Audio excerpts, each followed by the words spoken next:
All right, so we have a special guest speaker today, and his name is Tachini Pete. So he's going to come up and he's going to do what he does, and he's very awesome. So everybody should say, "You're very awesome, Tachini," please. So he's going to go over some of the similarities between the Salish language and Lushootseed language. So let's give him all a round of applause.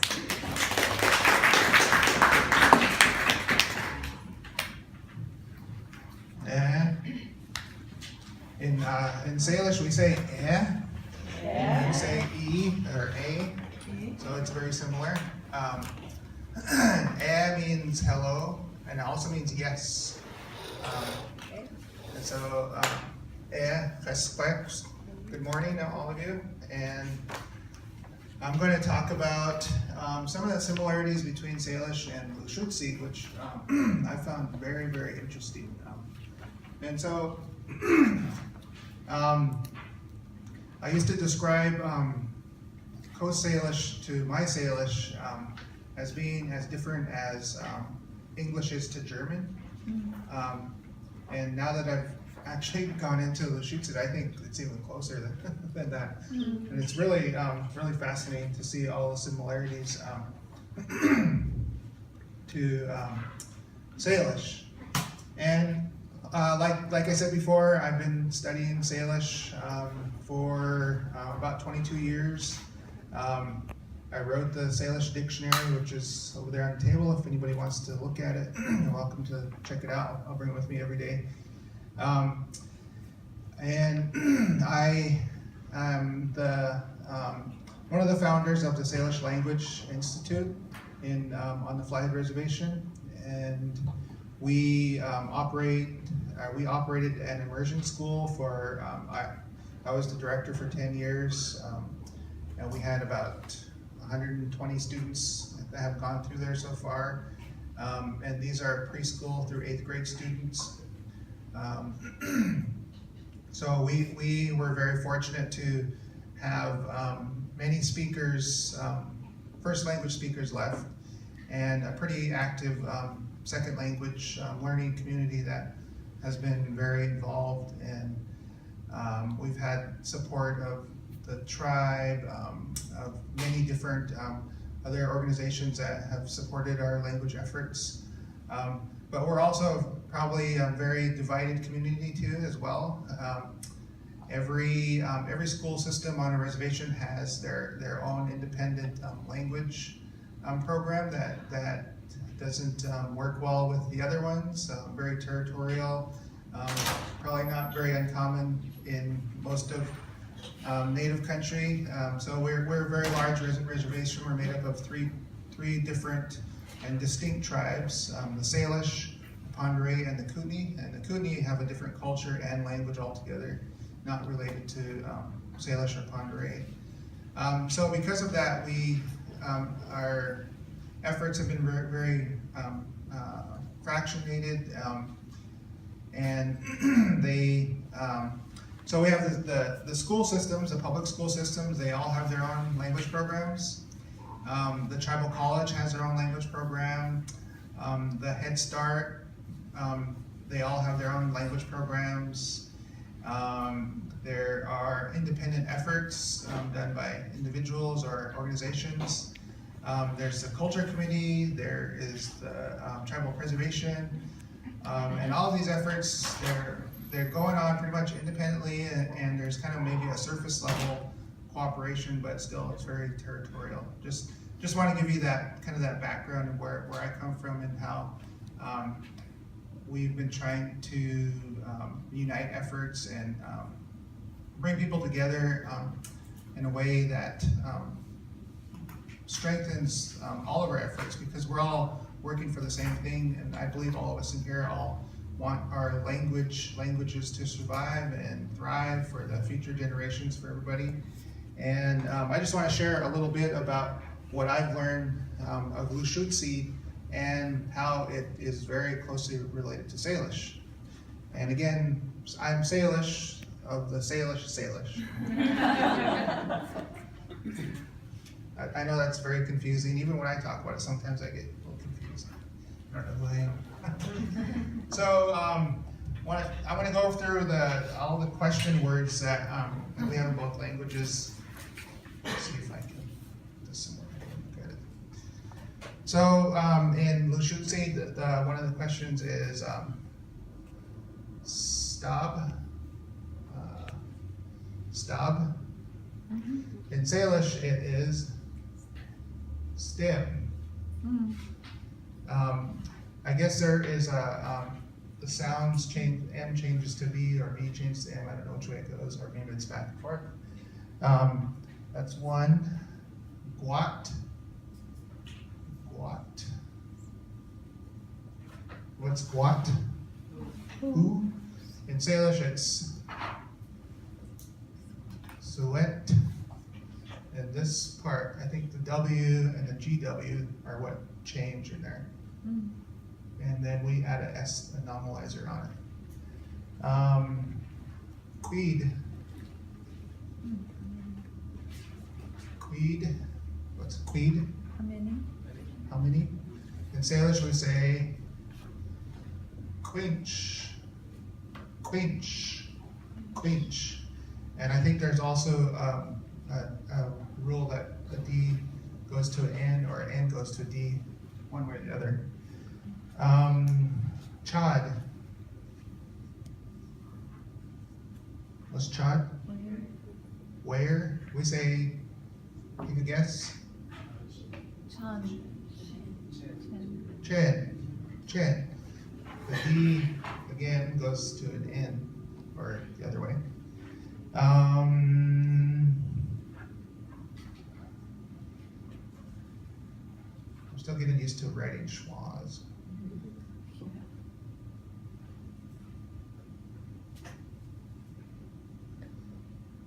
Is that right? Yeah. Good tab. So in Salish it is P stem, and I believe this tab here is the same as this tab here, and which also is true of this is the same as this, and this here P is the same as this here. What does that mean? When P stem, tab. Oh, this is a silent one. Time of, yeah. And the same for Salish is the time reference.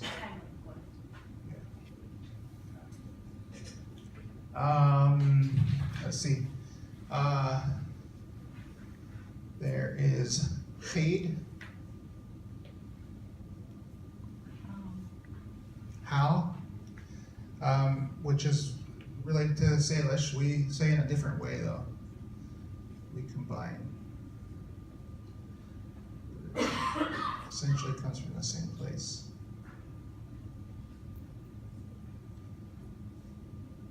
Fade is how.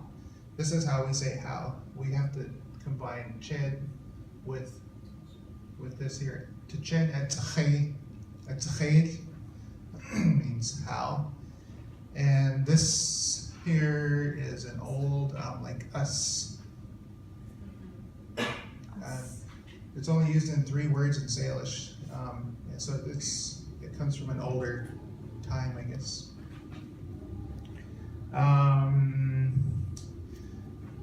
We have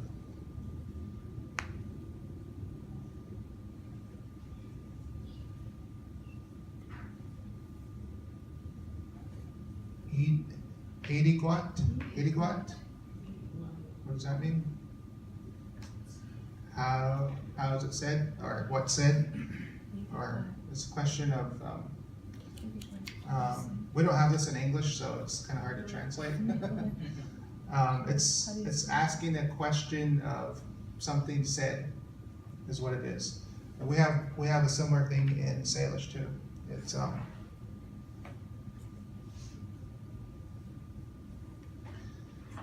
Teton. This here is the same as that, but I think this part here is again there's that D and that N, this was all contracted or added, or I don't know. I don't know if maybe if this is related to Guat. I don't know. Could be. Not sure. Hediquat, is that how he said? Hediquat, and Teat. And again, there's that same N to D change. And you have the yes/no question O, which comes after. We have ha, which comes before. So I believe those are all the question words in both Salish and Lushootseed. And you can see how very similar they are. Any questions? Because I just put them all there. So that's those are the question words, and let me just share a few other things here that I mean, there's so many things that were so similar.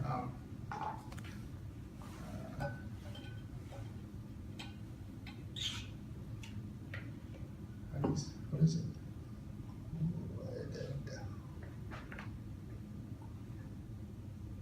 What's that? Take. Take. Salish we say Quinn. Just saying D to N. I think Salish is easier. I don't know. This other stuff here might carry more information too. I don't know. We have reflexive that's exactly the same. Whoops. Exactly the same as Lushootseed.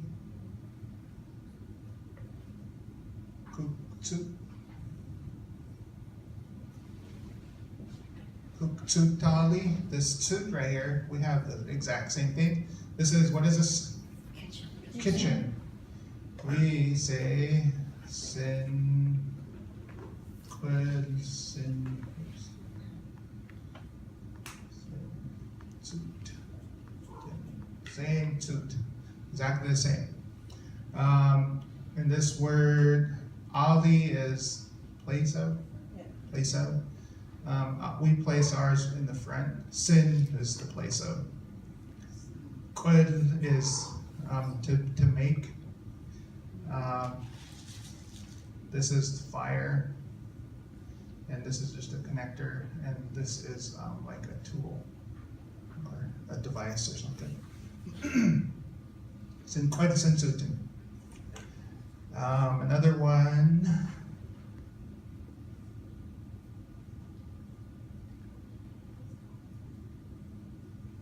Ashid. Ashid. What's ashid? Eat. Eat. Salish, it's eaten. Same. D, N, changer. Eaten. What's the word for egg?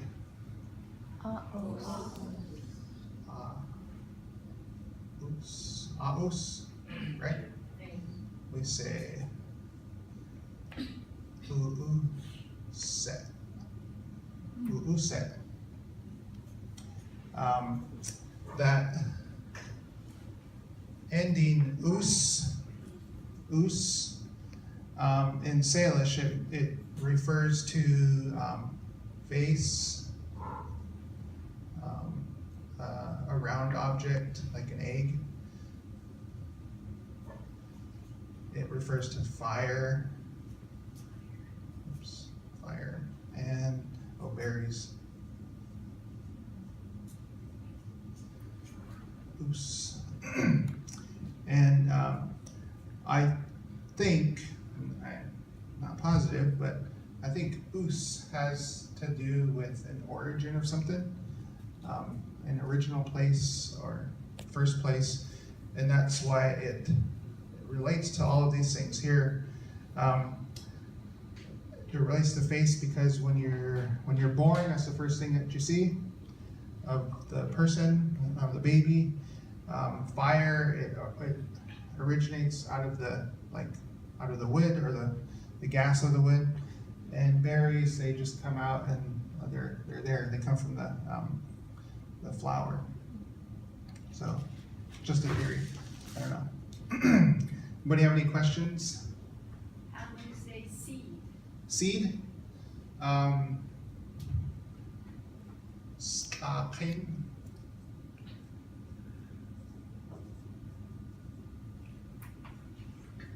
Skaken. And this part of it means at the top of. Okay.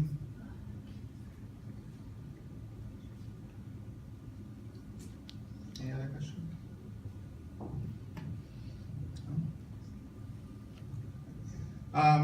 And go over the numbers just so you can hear the difference in the numbers. So in Salish it's in kub, which sounds very much like the chub, right? In kub, the chub. Esed, sadi, chesle, sich, mus, bus, tzid, tzadlat, sisped, tux. In Salish, tux means something that's like erect, standing upright. He'etnem, Takachi, Chetnut, Chwed, and Upin, the dots. So the first ones are similar, but the other ones seem very different. You know anything else? Anything at all? Got 10 minutes. Can you go over the sounds that are the same and sounds that are different, or in the alphabets? We have all the sounds you have. You guys just don't have an E or just an E. I think it's the only one that you don't have. So Salish sounds are the same as Lushootseed, but you do have you have the G's, the D's, the B's, and the J. Those are different ones that we don't have in Salish. So those are, at least they're not hard to say. Yeah. So we were talking a couple of days ago, and I think that you mentioned that when you were first learning, there were about 200 first speakers, and I wondered what's that number now in terms of first speakers, and then you mentioned the active second language community, and can you give us any idea how many of those? Sure. So right now we have 42 first language speakers left, and the majority of them are in their 80s. So we do have a handful, about 5 that are between mid 50 to like their 70s. Yeah. So they were very fortunate to have grown up with their great grandparents. Yeah, the majority of those 5 or 6 people, I think. And then the learners, I would say there's probably a good 60, 70 of us that are learning. Yeah, it's a pretty big community. Yeah, yeah. If we were all together, we'd be even stronger, but we're not. Do you stay in touch at all, or is it just more or less hit or miss, so to speak? Yeah, so much. Yeah, not too much. I don't. I do a lot of for myself. I do a lot of listening to old stories, things that I've recorded in the past. Self narration, that helps me all the time to stay fresh with what I know. Yeah. One thing that I've learned of Salish is that the kind of one of the philosophies of Salish, or the core underpinning of Salish, is it has to do with interrelationship between people, between objects, between space and time, and where you happen to be positioned at at the very moment, because everything that you describe is something that gives the listener a perspective of where you are at in your life, in the flow of time, in space, as far as where you are located at, or where you may be headed to, or where you're coming from. The nature of our kinship terminology places us precisely in a specific spot within our relationships between all of our people, our grandparents, our aunts and uncles, our extended family. If you get a chance to look in that dictionary, toward the back there are kinship terms. I think there's 8 pages of kinship terminology. I mean, it's super, super complex in Salish, and we have words, depending on if you're male or female, there's different words. If somebody dies, a connecting relative dies, words change of the people that are connected. It's highly complex. Salish is very perspective-oriented language. You convey your specific perspective on anything, and whoever is listening, as long as they understand, they know what perspective you're coming from and how you're looking at things.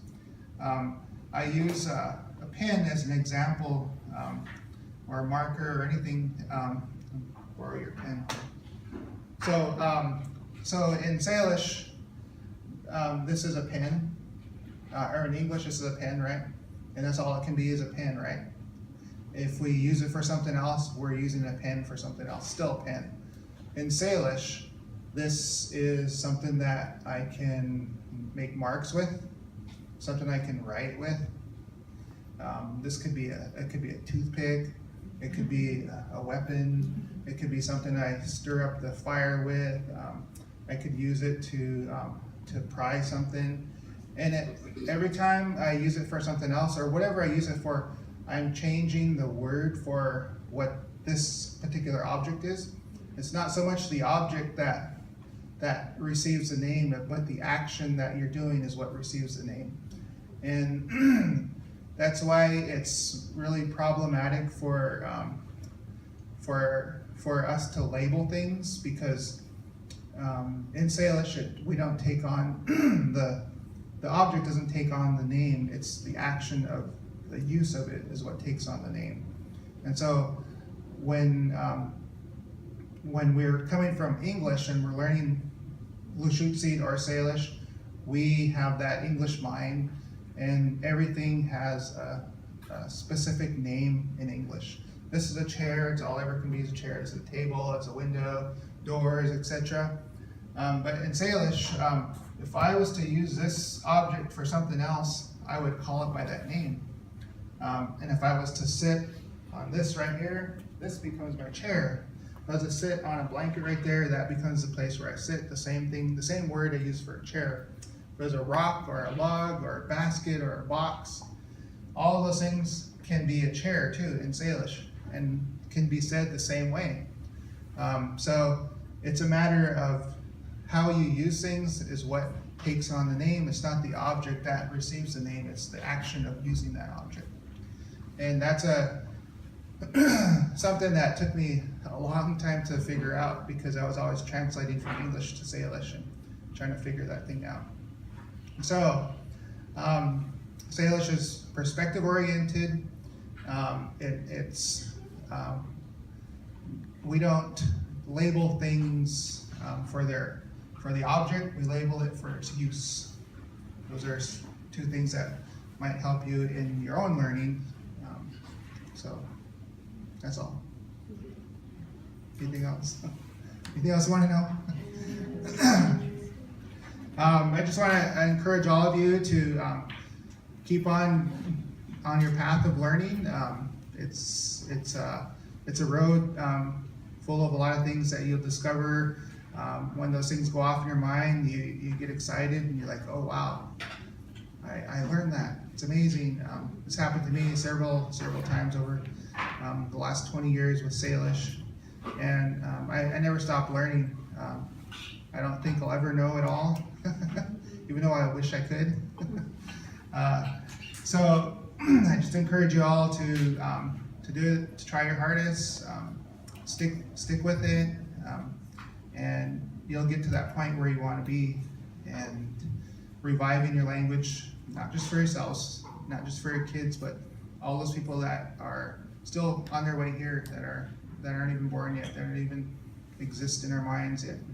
That's what we're working for, is to maintain the integrity of who we are as people, with the connection to the land where our languages came from, so that we can move forward in a stronger way, in a more authentic way, grounded in who our ancestors were and how they viewed this world through that language that we are holding on to today, and doing the best that we can to keep it going for all those people that are still coming. Lemnoch.